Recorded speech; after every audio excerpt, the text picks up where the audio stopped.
ہم جب شعور اور لاشعور کا تذکرہ کرتے ہیں تو یہ بات کہی جاتی ہے کہ شعور میں وہی کچھ آتا ہے جو پہلے سے لاشعور میں ہوتا ہے، یا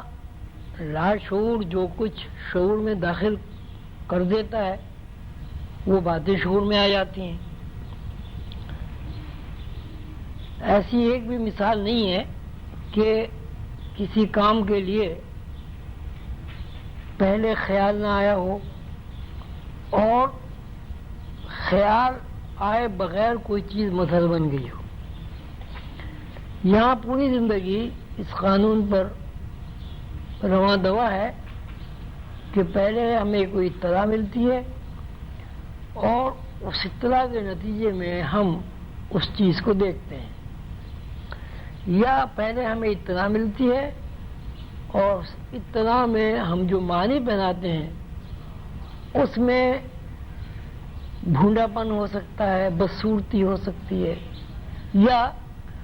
وہ اطلاع میں جو معنی ہم پہنا رہے ہیں اس میں خوبصورتی ہو سکتی ہے۔ مثلا کسی اطلاع میں یہ ہے کہ باغ ہے، اب باغ میں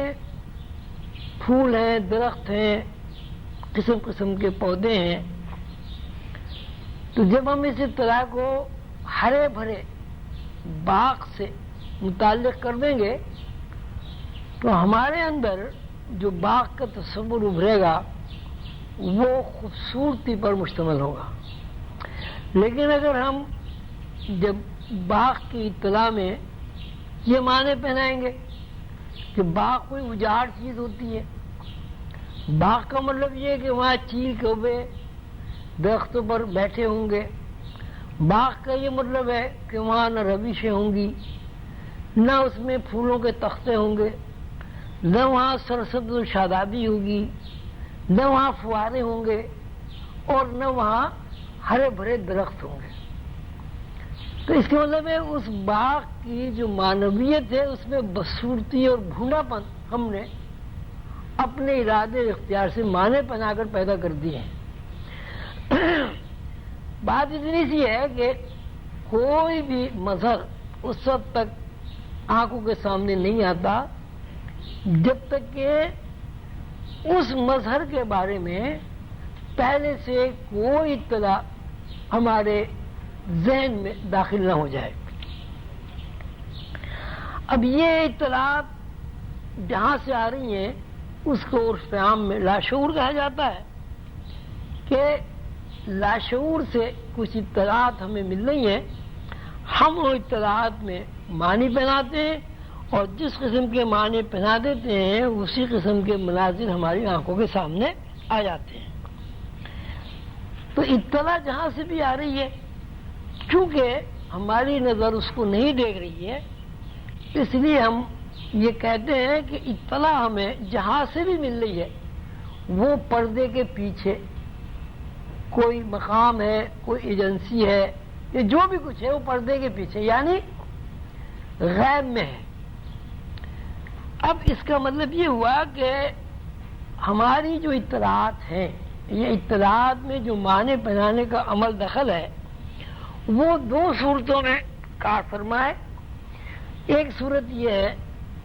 کہ ہم اس چیز کو دیکھ رہے ہیں معنی پہنانے کے بعد، اور دوسری صورت یہ ہے کہ وہ اطلاع جہاں سے ہم قبول کر رہے ہیں اس کو ہم نہیں دیکھ رہے ہیں۔ اس کو اس طرح کہا گیا ہے کہ ہم غیب و شہود کی لہروں میں زندگی گزار رہے ہیں، اور غیب و شہود کی لہروں سے ہی ہم اطلاعات قبول کر رہے ہیں، اور غیب و شہود کی لہروں کی معنویت سے ہم کسی چیز کو دیکھ رہے ہیں۔ اب یہ لہریں کہیں بھی ہوں، ذرا آسمان میں ہوں، زمین کے اوپر فضا میں ہوں، لوح محفوظ پر ہوں، ان لہروں کا جو غیب میں ہے اور ان لہروں کا جو غیب میں سے نزول کر کے شعور میں داخل ہو رہی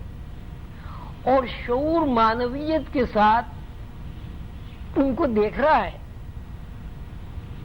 تو یہ اس طرح لازم و ملزوم ہے کہ شعور بھی اس کے ساتھ مجبور ہے چلنے پر، اور لاشعور کی جو ہے وہ بھی مجبوری ہے شعور کو کچھ دکھانا. لہذا یہ لہریں کتنے ہی فاصلے پر ہوں،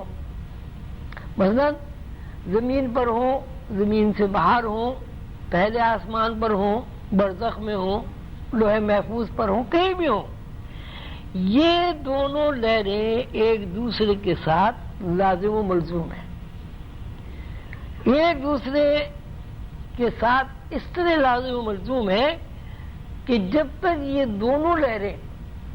ایک دوسرے کے ساتھ وابستہ نہیں ہوں گی، جب تک یہ دونوں لہریں ایک دوسرے کی جان نہیں بنیں گی،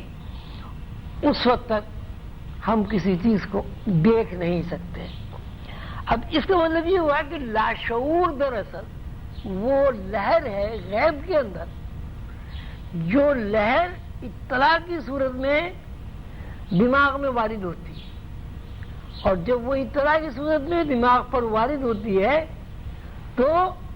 شعور اس کے اندر معنی پہناتا ہے، اور جب وہ شعور معنی پہنا دیتا ہے تو وہ چیز ہماری آنکھوں کے سامنے آ جاتی ہے اور اس کا مظاہرہ بن جاتا ہے. لیکن اگر کسی آدمی کے اندر شعور کی لہریں متحرک نہیں ہیں، شعور کی لہریں صحت مند نہیں ہیں، تو ایسے لوگوں کو ہم پاگل بھی کہتے ہیں، ایسے لوگوں کو ہم بے شعور بھی کہتے ہیں، اور ایسے لوگوں کو ہم ہینڈی کیپ بھی کہتے ہیں. مطلب ایک آدمی جس کا شعور کام نہیں کر رہا ہے، اسے اگر باغ کے بارے میں اس سے سوال کیا جائے تو کوئی جواب نہیں دے پائے گا، حالانکہ وہ باغ میں کھڑا ہے. اور اگر اس کو کسی ریگستان کے بارے میں اس سے سوال کیا جائے، وہ اس وقت بھی کوئی جواب نہیں دے گا، حالانکہ وہ ریگستان میں کھڑا ہوا ہے. لاشعور کی لہر اس کے دماغ پر وارد ہو رہی ہے، لیکن لاشعور کی جو لہر ہے وہ اتنی محدود تعداد میں، یعنی اس کی مقداریں اتنی کمزور ہیں، یہ اتنی زیادہ طاقتور ہے کہ شعور اس کو کسی طرح قبول نہیں کر رہا. تو وہ باغ میں رہنے کے باوجود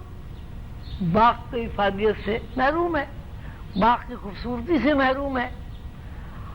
اور اسی طرح اگر وہ ریگستان میں ہے تو اسے کچھ پتہ نہیں، اسے دھوپ لگ رہی ہے، گرمی لگ رہی ہے، کیا ہو رہا ہے، سورج کیا ہوتا ہے، چاند کیا ہوتا ہے، گرمی کیا ہوتی ہے، سردی کیا ہوتی ہے. آپ نے دیکھا ہوگا کہ وہ جسمانی طور پر بہت صحت مند ہوتے ہیں، چلتے پھرتے بھی ہیں، کھاتے پیتے بھی ہیں، لیکن انہیں دنیاوی معاملات میں کوئی دلچسپی نہیں ہوتی. اور اس طرح دلچسپی نہیں ہوتی کہ انہیں بسا اوقات یہ بھی پتہ نہیں ہوتا کہ ہمیں کھانا کھانا ہے یا پانی پینا ہے. دوسرے لوگ کھانا کھلا دیتے ہیں، کھانا کھا لیتے ہیں، دوسرے لوگ پانی پلا دیتے ہیں، پانی پی لیتے ہیں. یا شعور اگر محسوس کرتا ہے اس کی جسمانی تقاضوں کو پورا کرنے کے لیے تو وہ کوئی چیز کھانے کی دیکھ کے کھانے لگتا ہے. لیکن اس کا یہ مطلب نہیں ہے کہ وہ اگر خربوزہ کھا رہا ہے تو وہ یہ سمجھ بھی رہا ہے کہ میں خربوزہ کھا رہا ہوں. اس کا یہ مطلب بھی نہیں ہے کہ اگر وہ روٹی کھا رہا ہے تو اس کو یہ پتا ہے کہ میں روٹی کھا رہا ہوں. البتہ یہ ہو سکتا ہے کہ جو اس کا ذائقہ ہے وہ ذائقہ اس کو یہ بتا رہا ہے کہ یہ چیز اچھی ہے یا بری ہے. مطلب ایک کڑوی چیز اگر اسے آپ کھانے کو دیں گے تو وہ تھوک دے گا، میٹھی چیز اگر اسے کھانے کو دیں گے وہ کھا لے گا، خوش ہوگا. لیکن مٹھاس کیا ہے، کڑواہٹ کیا ہے، ذائقہ کیا ہے، اس کے بارے میں اگر اس سے سوال کیا جائے گا تو وہ کوئی جواب نہیں دے سکتا.